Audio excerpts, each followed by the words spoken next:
네, 예수님의 공생애 동안 하신 사역에 대해서 지난주부터 살펴보고 있습니다. 지난주에 마가복음에서는 그 예수님의 사역을 이렇게 나타내는 한마디 중요한 말이 있었는데 뭔지 기억나십니까? 권위 있는 새 복음이라고 그러겠습니다. 그것은 말씀의 선포와 아울러서 귀신을 쫓아내고 병을 고치는 능력의 행함이 있는 그런 사역이었습니다. 그러한 사역의 원동력은 사도행전에서 누가복음이 말하기를 하나님이 나사렛 예수에게 성령과 능력을 기름 부듯 하셨음에 이렇게 표현했습니다. 곧 성령과 능력이 충만한 그런 상황에서 이 권위 있는 새 복음 이를 전파하셨다는 것을 보았습니다. 오늘은 우리가 살펴본 마태복음 4장 23절 25절을 통해서 마태는 예수님의 사역을 어떤 부분을 주목하고 우리에게 깨닫도록 요청하는지 마태복음을 기록한 마태의 관점을 중심으로 해서 예수님의 사역을 우리가 살펴보겠습니다. 마태복음에서 예수님은 왕으로 오신 분입니다. 어떤 나라의 왕입니까? 마태복음에서는 천국이라고 표현되어 있습니다. 천국, 하늘나라. 다른 복음에서 말하는 하나님의 나라와 같은 것입니다. Kingdom of God, 하나님의 나라. 그리고 마태복음에서는 천국, Kingdom of Heaven 이렇게 되어 있습니다. 하나님 나라의 이 땅에 지상에 임한 하나님 나라의 왕으로 오신 분이 예수님이시다라는 것입니다. 마태복음 1장은 족보죠. 족보. 아브라함과 다윗의 자손 예수 그리스도의 세계라. 세계라는 말이 족보라는 뜻이고요. 족보가 나옵니다. 이거는 아브라함으로부터 시작해서 이스라엘의 그 이상적인 성분으로 알려져 있는 다윗을 거쳐서 예수님까지 이렇게 이어져 오는 그 족보를 말했는데, 말하자면 왕의 계보입니다. 왕의 계보. 아브라함부터 시작해서 왕의 계보를 이렇게 나타냈습니다. 하나님 나라는 사복음서에 다 나옵니다. 그렇지만 마태복음에서는 특별히 이 하나님 나라에 대해서 강조를 하고 있고 왕으로 오신 예수님을 강조하고 있습니다. 그리고 마태복음에서는 어느 복음에서보다 하나님 나라에 대한 가르침이 풍성하고 많이 있습니다. 마태복음에 대해서는 제가 지금 생각으로는 올해 하반기에 우리 한 13주 정도 잡아서 성경 공부를 통해서 전체 이 틀을 이렇게 한번 자세하게 살펴보려고 하는데 그렇게 잘 계획도 잘 되면 좋겠습니다. 마태복음의 구조를 오늘 간단하게 한번 생각해 보면 마태복음 28장까지 있죠. 1장부터 10장까지, 그 다음에 1장부터 20장까지, 그리고 21장부터 28장까지 이렇게 세 부분으로 나눌 수 있습니다. 1장부터 10장까지는 새 왕국의 건설입니다. 새 왕국의 건설. 그 다음에 11장부터 20장까지는 두 왕국의 싸움입니다. 하나님의 나라, 예수님이 왕이 되신 하나님의 나라와 이 세상 나라, 마귀와 사탄이 왕이 된 그 세상 나라와의 이 충돌. 그 다음에 21장부터 28장까지는 예루살렘 입성, 그 다음에 십자가 사건, 그 다음에 부활 이런 걸 전체적으로 볼 때 왕의 순환, 왕은 순환을 통해서 승리하십니다. 세상적인 어떤 왕은 정복을 해서 승리를 하는데 이 하나님 나라의 왕은 순환을 통해서 승리하시는 왕의 순환과 승리 이렇게 말할 수 있습니다. 1장부터 10장까지는 새 왕국의 건설, 11장부터 20장까지는 두 왕국의 충돌, 싸움, 그 다음에 21장부터 28장까지는 왕의 순환과 승리 그렇게 나눌 수 있습니다. 1장에서는 계보가 나왔고 2장에서는 예수님의 탄생 기사가 나오죠. 동방박사 이런 이야기들 나오고 이렇게 해서 왕이 이 땅에 오신 것을 기록하고 있고요. 3장에서는 예수님이 세례를 받으시고 4장에서는 시험을 받으십니다. 이걸 통해서 이제 하나님께서 이 땅의 왕으로 세우시는 그런 장면, 왕의 등급 그런 것입니다. 5장에서 7장까지는 5장부터 나머지 10장까지가 이제 하나님 나라를 보여주시는데 5장부터 7장까지는 우리가 이른바 산상순이라는 거죠. 산상순, 새로운 왕국의 통치 질서, 통치 이념 이것을 나타내고 8장부터 10장은 새로운 왕국, 하나님 나라의 모습, 왕의 권세 그것을 나타냅니다. 하나님 나라는 병도 없고 악도 없고 어둠도 없지 않습니까? 그런 것들을 이 땅에 있는 것들을 제압하시고 물리치시는 장면을 통해서 그런 것들을 보여주시는 것입니다. 왕의 권세. 그 다음에 그 중에서 10장에서 보면 제자들 12제자를 선발하고 파송하는 이런 장면이 나오는데 곧 예수님께서 이건 나중에 이제 16장, 18절, 18장 이렇게 가서 예수님께서 교회를 세우시고 교회 바로 제자들 통해서 왕국을 계승해 나가는 것을 보여줄 수 있습니다. 그래서 이 10장은 왕권의 계승자, 승계자 이렇게 우리가 이해할 수 있습니다. 1장부터 10장은 바로 이렇게 새로운 왕국을 세워나가는 부분입니다. 오늘 우리 본문이 4장을 우리가 봤기 때문에 뒷부분은 좀 내버려두고 여기까지 하고요. 5장부터 5, 6, 7장 산상수훈은 예수님 사역이 본격적으로 어떻게 되는지 예수님이 추구하시는 하나님 나라가 어떤 것인지 이걸 보여주는데 그 5장이 들어가기 전에 4장에서 앞으로 예수님의 사역에 대해서 미리 이제 예고를 하는 그런 장면이 나옵니다. 그것이 1차적으로 마태복음 4장 17절입니다. 우리 25절 봤는데 17절에 우리 바로 위에 있으니까 한번 읽어보겠습니다. 시작. 이때부터 예수께서 비로소 전파하여 이르시되 회개하라 천국이 가까이 왔느니라 하시더라. 아멘. 천국이 가까이 왔다. 예수님의 사역은 천국과 관련되어 있다는 것을 여기서 볼 수 있습니다. 그리고 오늘 본문 우리가 읽었는데 23절 다시 한번 보겠습니다. 23절만 한번 읽어보겠습니다. 시작. 예수께서 온 갈릴리에 두루 다니사 그들을 회당에서 가르치시며 천국 복음을 전파하시며 백성 중에 모든 병과 모든 약한 것을 고치시니 여기서 천국 복음을 전파하셨다라는 것입니다. 이 천국 복음을 전파하시는데 그냥 복음 메시지만 이렇게 전파하시는 것이 아니라 아울러서 여기서 백성 중의 모든 병과 모든 약한 것을 고치셨다 이렇게 되어 있습니다. 곧 말씀의 선포와 능력의 행함 이것이 동시에 이루어졌다는 거죠. 우리 마가복음에서 봤죠? 권위 있는 새 교훈. 근데 이 권위 있는 마가복음에서는 그냥 권위 있는 새 교훈, 그 다음에 말씀의 선포, 그 다음에 능력의 행함 이렇게 나와 있었는데 이 마태복음에서는 이것이 하나님 나라와 관련이 있다는 것입니다. 바로 천국복음과 관련되어서 말씀이 선포되어지고 병자가 고쳐지고 이런 이적들이 행해졌다는 것입니다. 이 말씀은 마태복음 9장에 이제 예수님의 사역이 1차적으로 마무리된 5장부터 10장까지인데 그 중에 9장에서 다시 한번 마무리를 하는데요. 9장 그 부분을 다시 읽어보시고 그다음에 넘어가겠습니다. 9장 35절 같이 보겠습니다. 9장 35절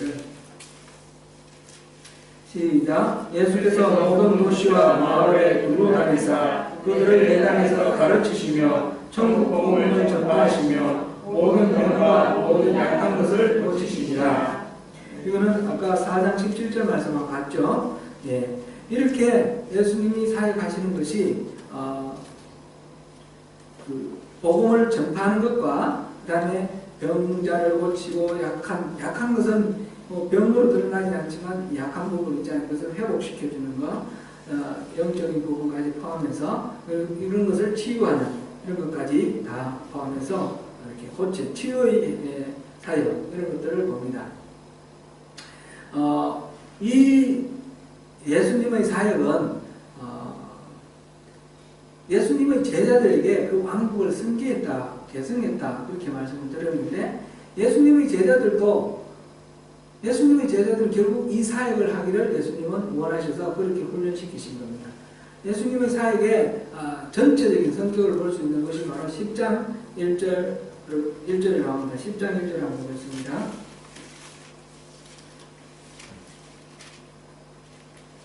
예수님 시작. 예수께서 그 12제자를 부르사 모든 귀신을 쫓아내며 모든 병과 모든 약한 것을 고치는 권능을 주시니라.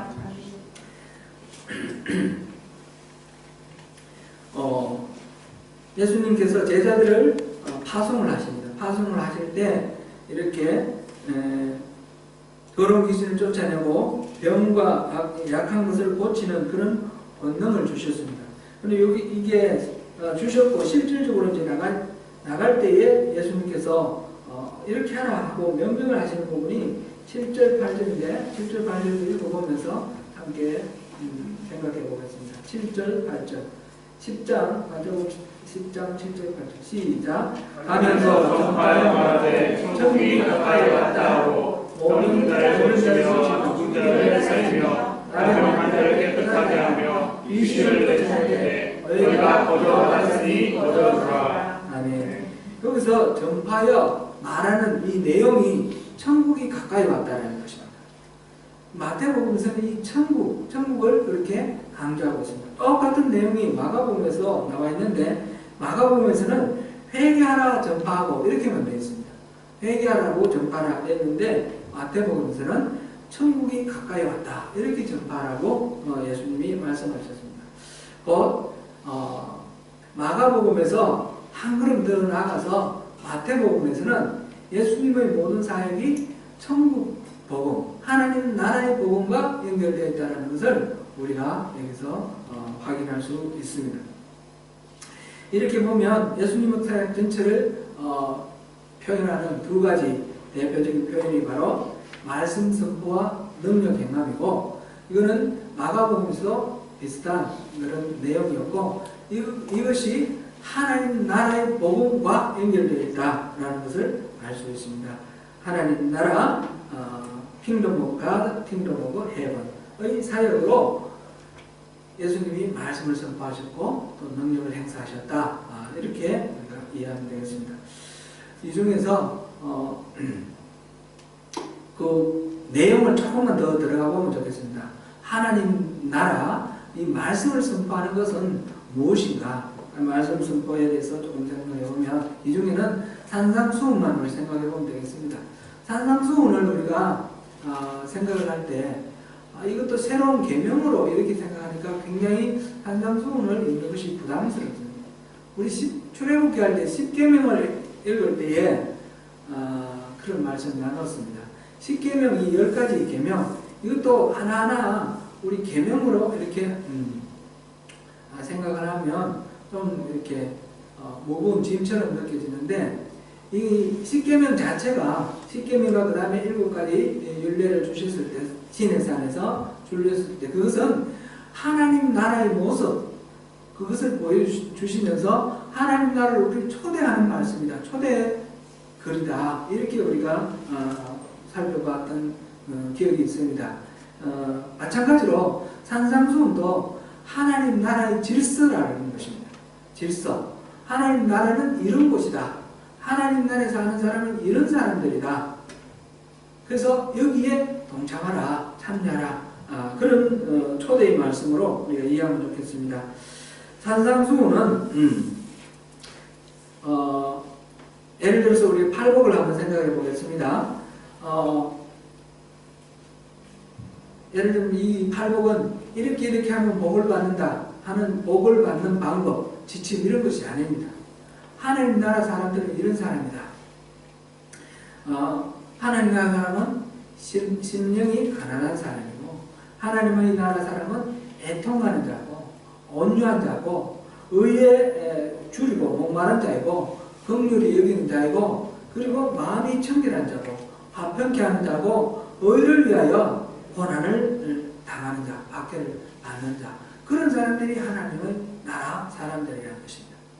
하나님 나라 사람들을 우리가 이 산상수훈을 생각할 때는 이렇게 하면 복을 받겠구나 이런 생각으로 조금 노력하면 복을 받겠구나 이렇게 해가지고는 이걸 이해할 수도 없고 우리의 것으로 삼을 수도 없습니다. 실제로 하나님 나라는 우리에게 엄청난 도전을 주는 그런 내용입니다.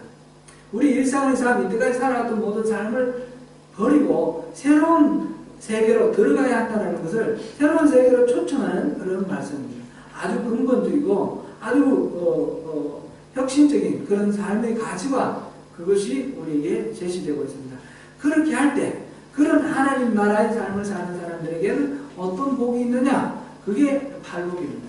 어떤 복이 있습니까? 그런 사람에게는 하나님이 다스려 주시고 또 하나님이 위로해 주시고 하나님 나라의 땅을 유산으로 주실 것이고 또 뭐 궁핍한 것을 채워주고 또 필요한 것들을 보태주면서 또 긍휼히 여겨주시고 하나님 자신을 보게 하시고 그 다음에 하나님의 아들이라고 일컬음을 받게 하시고 결국 하늘에서 산상을 받게 할 것이다. 그게 하나님 나라의 백성들에게 주시는 하나님의 복입니다. 하나님 나라의 이 말씀 선포는 하나님 나라가 어떤 곳인지 우리에게 소개하고 우리에게 우리 삶을 새롭게 해서 이 하나님 나라의 백성의 이 하나님 나라의 이 새로운 세계로 우리를 초대하는 그런 말씀입니다. 왕국을 건설하면서 예수님께서 이 왕국을 건설하면서 새롭게 건설하는 하나님 나라는 이런 것이다 라고 보여주는 것이고 그 하나님 나라에서 일어나고 있는 일들은 어떤 일들인가 능력이 행사되는 그런 나라다. 그게 이제 8장 9장에 나오는 능력 행함에 대한 이야기입니다.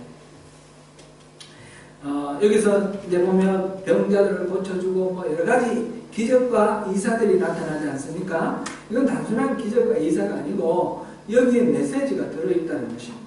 예를 들면 나병 환자를 치유하시고 백부장의 하인의 중풍병을 고쳐주심을 통해서 하나님 나라는 질병으로부터 자유한 나라다라는 것입니다. 질병을 치유해 주시는 것. 그 다음에 풍랑을 잠잠케 하심을 통해서 자연까지도 하나님의 다스림 안에 있다는 것을 보여주고 그 다음에 중풍병자를 고쳐주시는 것을 통해서 죄사함을 받았다 이렇게 말씀해 주시면서 죄의 용서를 보여주셨고 귀신을 쫓아내는 사건을 통해서 마귀의 세력으로부터 자유해지는 것을 보여주었습니다. 죽은 소녀가 살아나는 사건을 통해서 죽음의 세력에서 갇혀있지 않고 부활하는 그런 능력을 우리에게 보여주었습니다. 맹인이 눈을 뜨는 걸 통해서 어둠에서 해방되어서 나오는 그런 어둠의 세력을 물리치는 것을 보여주었습니다. 이 죄의 용서에서 보여주듯이 예수님께서 죄를 용서해 주시고 이 예수님의 사역은 고스란히 제자들에게 그대로 행하라 하셨는데 우리가 죄를 용서해 줄 수 있습니까? 이 죄는 하나님이 해주시는 것인데 하나님의 죄사함, 하나님의 용서를 우리가 빌어주고 우리가 정죄함으로써 그것이 일어나게 하라는 것입니다. 제자들이 하는 것은 병을 고치는 것도 마찬가지고 귀신을 쫓는 것도 마찬가지고 우리 제자들이 귀신을 쫓아내고 병을 고치는 것이 아니라 하나님의 능력이 우리를 통해서 나타나게 하라는 것입니다. 이것이 바로 성령의 은사라는 것이죠. 성령의 은사는 우리에게 나타나는 우리의 능력이 아니라 우리에게 나타나는 하나님의 능력, 성령의 능력이죠. 그래서 능력 행함, 이것이 예수님이 그렇게 행하셨던 것을 우리에게 보여주십니다. 오늘날 우리는 많은 기독교인들은 예수를 믿고 구원받는 것이 신앙생활의 전부인 것처럼 생각합니다.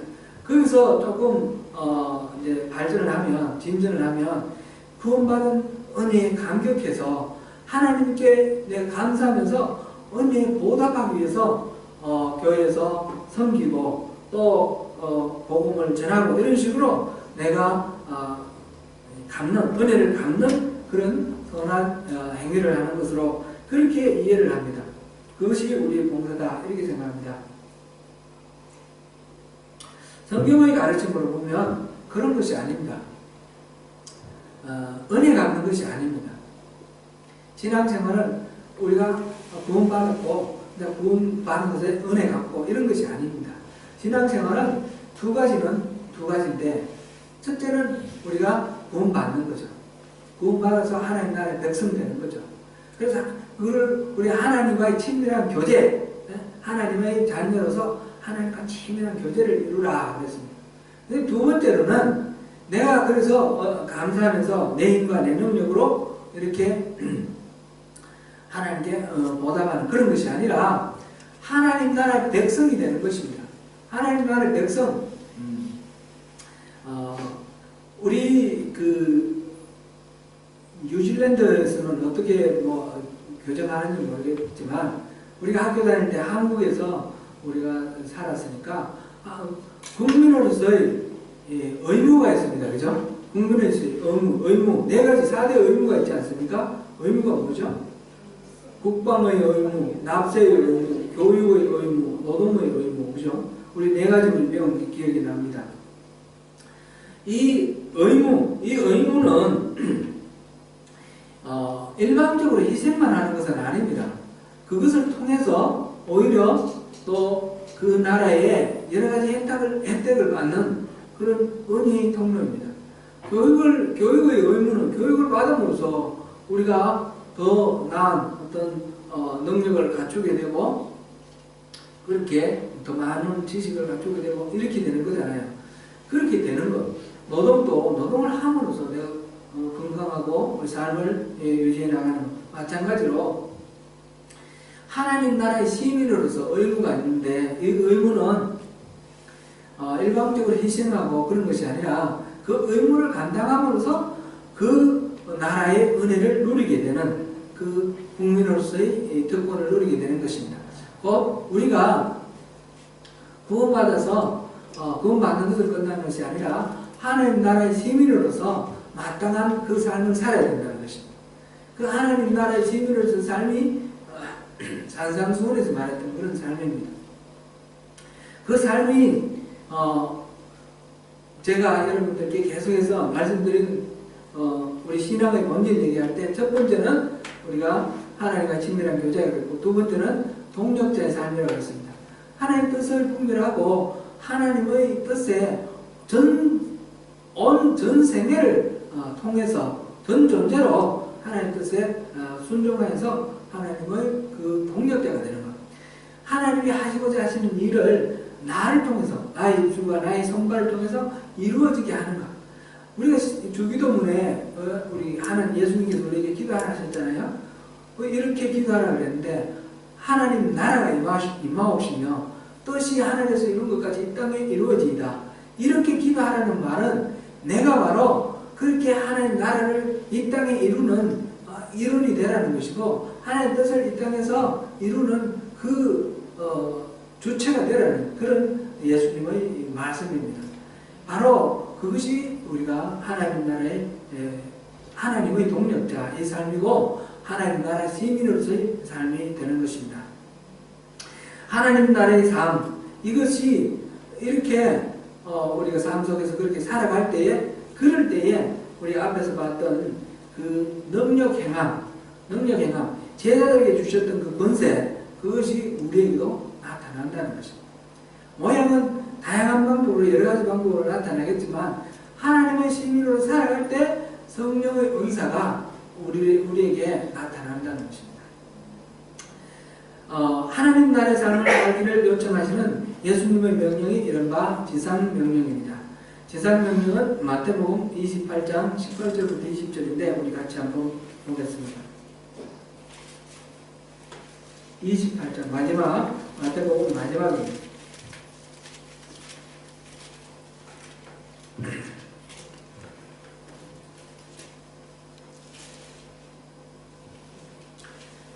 같이 읽어보겠습니다. 18절부터 20절까지입니다. 시작. 예수께서 나와 나를 사용해 주시되 하늘과 땅의 모든 것들을 내게 주었으니 그러므로 너희는 가서 모든 민족을 제자로 삼아 아버지와 아들과 성령의 이름으로 세례를 베풀고 내가 너희에게 분부한 모든 것을 가르쳐 주시게 하라. 볼지어다 내가 세상 끝날까지 너희와 항상 함께 있으리라 하시니라. 아멘. 제자들에게 명령한 이 복음은 바로 하나님 나라를 이 땅에 확장해 나가라는 그 하나님 나라의 복음입니다. 하나님 나라를 위해서 제자들에게 주신 명령은 모든 민족을 제자로 삼으라는 것입니다. 제자가 해야 할 일은 제자를 삼는 겁니다. 여러분 예수님 제자입니까? 아멘. 여러분들이 할 일은 바로 저를 포함해서 우리 모두가 할 일은 예수님의 제자로서 제자를 삼는 겁니다. 모든 민족을 제자로 삼는 겁니다. 근데 제자로 삼는 것은 두 가지로 표현되어 있습니다. 뭐가 되십니까? 하나는 세례를 주는 거고 하나는 예수님이 분부하신 모든 것을 가르쳐 지키게 하는 겁니다. 세례를 주는 것은 말하자면 교회의 멤버로 되도록 하는 겁니다. 예수 믿으라. 그 구원의 그 복음을 전해주고 예수를 믿을 때 우리가 구원받는다는 걸 알려주고 이제 믿기 위해서 신앙을 고백하고 우리 멤버가 되는 것입니다. 그 다음에 예수님이 분부한 모든 것을 가르쳐 지키게 하는 것.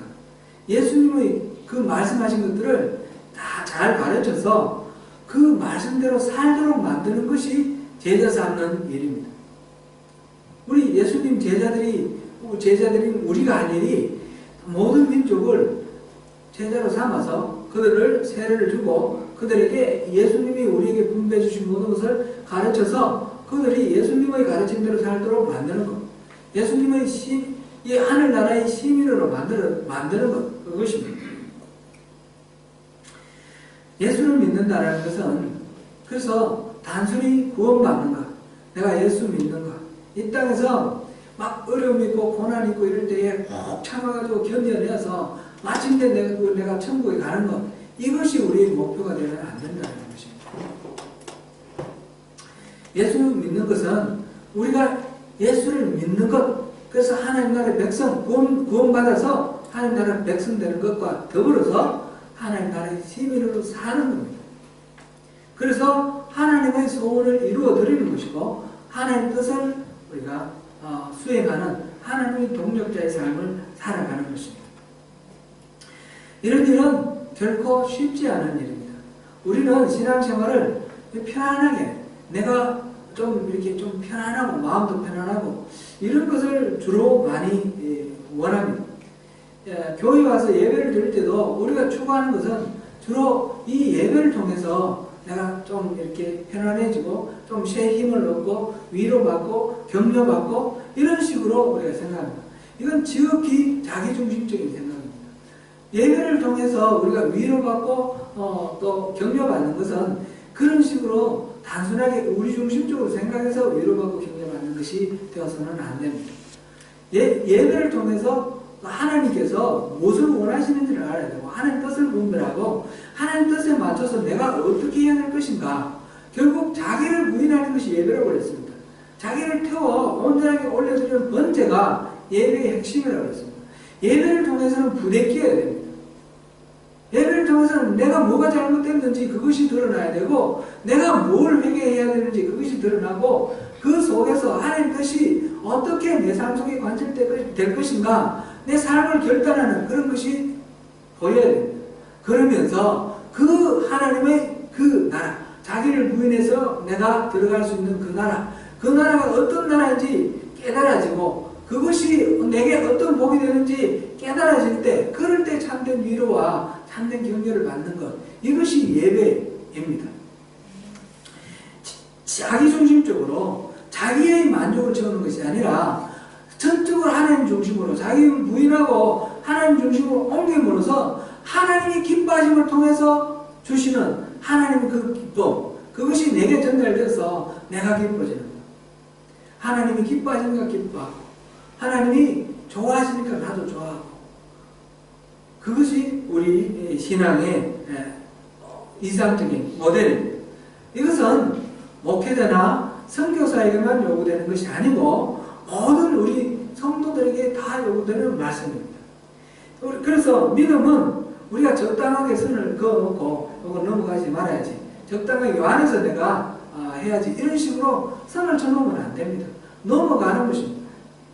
좁은 문으로 들어가라 하셨습니다. 넓은 문은 멸망하는 문이기 때문에 많은 사람들이 별로 몰리지만 그것은 멸망으로 이르는 그런 문입니다. 좁은 문은 사람들이 싫어하고 기피하고 가는 사람이 적지만 생명으로 인도하는 문은 소금문입니다. 그러니까 우리의 편안함과 우리의 만족함, 그것이 중심이 되어서는 아니 되는 것입니다. 예수님은 선생님이요 어디든지 제가 따라가겠습니다 이렇게 말하는 한 서기관에게 여우도 굴이 있고 새도 둥지가 있는데 거처가 있지만 인자는 머리 둘 곳이 없다 그렇게 말씀하셨습니다. 예수님을 따르는 길은 우리가 어쩌면 홈리스가 되는 그런 길이 될 수 있다는 것입니다. 이 말 듣고 걱정이 돼가지고 홈리스 되고 그런 얘기가 무엇이든지 우리가 원하는 이상이다라는 것을 우리가 생각을 해야 된다는 것이죠. 또 제자 중 한 사람이 내가 먼저 아버지를 장사 지내게 해주십시오 이렇게 하는 그 제자에게 죽은 자에게 죽은 자를 장사 지내게 하고 너는 나를 따르라 그랬습니다. 예수님을 따르는 길은 이렇게 어려운 길입니다. 세상 사람들의 비난과 지탄을 받는 그런 길이 될 수도 있습니다. 예수를 따르는 길은 편안한 길, 세상적으로 잘 되는 길이 아닙니다. 그렇다고 해서 예수를 따르는 길은 일방적으로 희생하고 고통스럽고 험악하고 만만한 그런 길이라는 말은 전혀 아닙니다. 하나님 우리에게 그렇게 말씀하시는 아니하십니다. 예수님께서 뭐라고 하셨습니까? 수고하고 무거운 짐진 자들아 다 내게로 오라. 내가 너희를 쉬게 하리라. 예수님을 따르는 길은 겉으로 봤을 때는 아주 고난의 길이고 험악해 보이는 길이지만 그 안에 참된 평강과 안식이 있는 그런 길입니다. 예수님께서는 밭대 감추인 보배 이야기를 하면서 가진 모든 것을 팔아서라도 값주고 살만한 그런 고귀한 것이라 하셨습니다. 하나님 나라를 그렇게 하나님 나라 백성에게 참된 가치를 허락하시는 그런 곳이 바로 하나님 나라입니다. 하나님 나라는 결코 우리의 귀를 즐겁게 하는 달콤한 이야기가 아니고 어쩌면 우리의 삶의 기반을 흔들 수도 있는 근본적이고 아주 위험할 수 있는 그런 이야기입니다. 안전장치로 세상에서 내가 가진 것들을 보호하기 위한 안전장치로 하나님의 보호하심을 구하는 그런 식으로 우리가 주님 앞에 서서는 주님의 뜻을 우리가 분별할 수도 없고 주님의 뜻을 우리가 이룰 수도 없습니다. 철저한 자기 부인을 통해서 자기를 던져낼 때 오히려 하나님께서 우리에게 참된 평강과 기쁨을 주시고 하나님 나라의 백성으로 누릴 수 있는 참된 복을 우리에게 허락하시는 것입니다. 사랑하는 성도 여러분, 세상 끝날까지 주님은 함께 하시겠다고 하셨습니다. 예수님의 제자, 곧 하나님 나라의 백성이 되어서 모든 민족을 제자로 삼는 예수님의 이 사역에, 예수님의 이 초청에 동참하지 아니하시겠습니까? 마태복음의 주제는 하나님 나라입니다. 마태복음의 이야기 스토리는 하나님 나라의 왕 대신 예수님 이야기입니다. 마태복음에서 강조된 예수님의 사역은 하나님 나라의 사역입니다. 하나님 나라를 이루기 위한 사역, 곧 말씀 선포와 능력 행함입니다. 이 말씀 선포와 능력 행함은 어떤 특정한 사람, 목회자라든지 선교사라든지 어떤 은사를 받은 특별한 은사자 이런 사람에게 요청하시는 그런 내용이 아니고 모든 제자들, 예수님의 제자들로부터 제자가 된 사람들, 제자가 된 사람들로부터 제자가 된 사람들, 오늘날 우리까지 모든 예수님의 제자들에게 요청하시는 하나님의 요청입니다. 사랑하는 성도 여러분, 우리가 하나님 나라의 백성답게 말씀대로 살아갈 때에 그 말씀대로 사는 하나님의 백성에게 하나님께서는 그 능력 행함의 그 권세를 주시겠다 하셨습니다. 그 말씀 선포와 능력 행함 가운데 하나님 나라를 굳건히 세워나가는 저와 여러분 되시기를 축원합니다. 기도하겠습니다.